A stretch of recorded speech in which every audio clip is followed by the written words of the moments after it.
This is it, right? The rock stone? Aye, lad. The Council of Valkyries. The Valkyries are of Valhalla, are they not? Glad to see you're paying attention, brother. You are correct. Valhalla, the great hall of the Einherjar, is their home within Asgard. But while there, they are subject to the scrutiny of the All-Father himself. And relations between the Valkyries and Odin were tense during my tenure as his advisor. Why? Well, that's an even longer story, lad. For now, why don't we look around for some clues?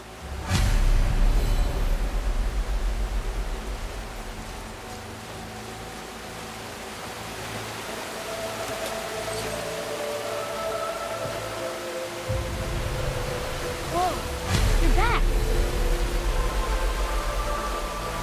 Hello? I don't think she can hear you, lad. The helms must only retain but a small portion of their owner. I'd wager the rest is in transit to Valhalla to try and fix the mess left by their absence. Yeah. Who is she? Gunnar, Mistress of War. After any conflict, big or small, she would be first on the scene, sussing out the worthy spirits for a free trip to Valhalla. A gruesome task. She took great pride in it. Any conflict. Impossible. It's true. She had help from her sisters, of course, but Gunnar was always first to arrive. Her judgment of the fallen was unparalleled, and an invaluable resource to Odin. She was one of his favourites.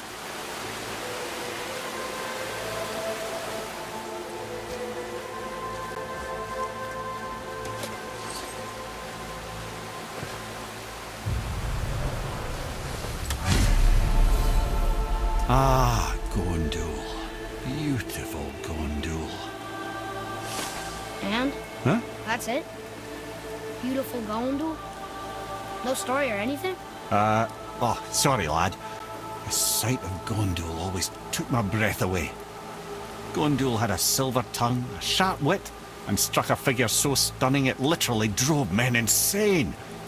Odin forbid her from setting foot in Midgard after a time, as insanity is not a welcome trait in Valhalla.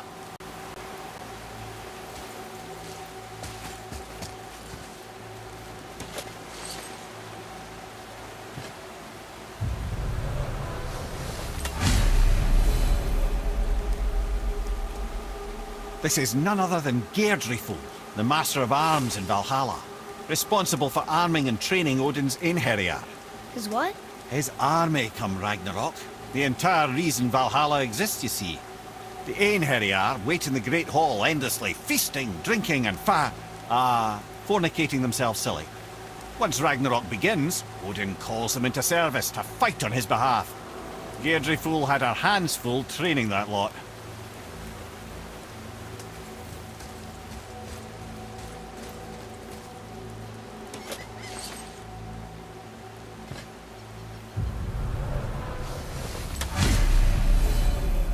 This, my friends, is Kara. Now, Valkyries are volatile by nature, but Kara, the lass is wild storm personified. A wild storm. Aye, calm and collected.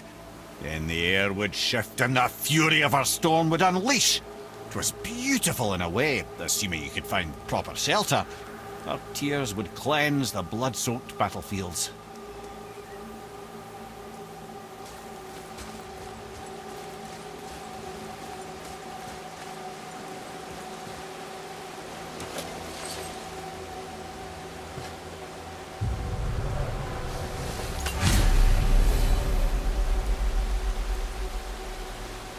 This is Rota, a chooser of the slain.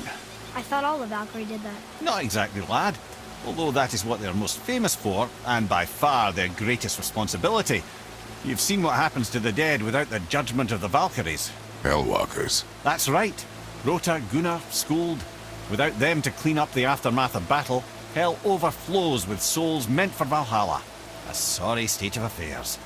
Rota must be beside herself.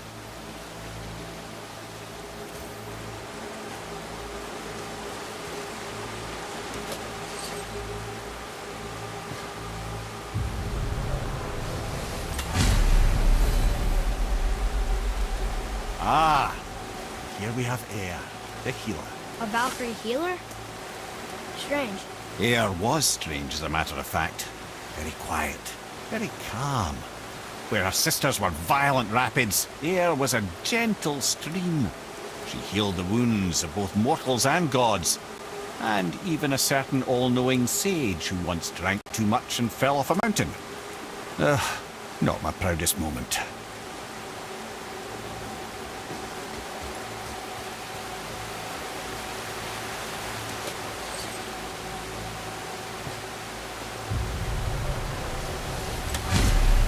Well, well, Hilda, mistress of battle.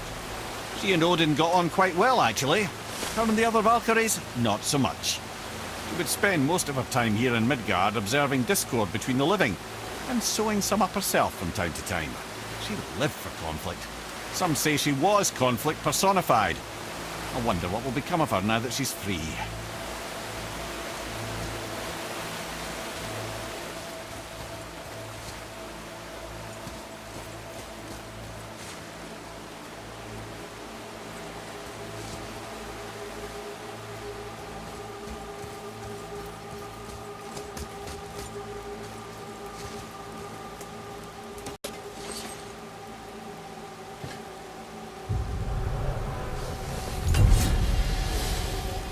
Olrun, once the daughter of a powerful chieftain.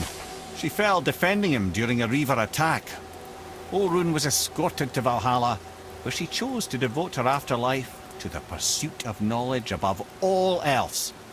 Quite unusual behaviour amongst the constant drinking and feasting of her fellow Valhallian denizens. How'd she end up a Valkyrie? Odin. He saw a kindred spirit in Olrun's single-minded pursuit of knowledge.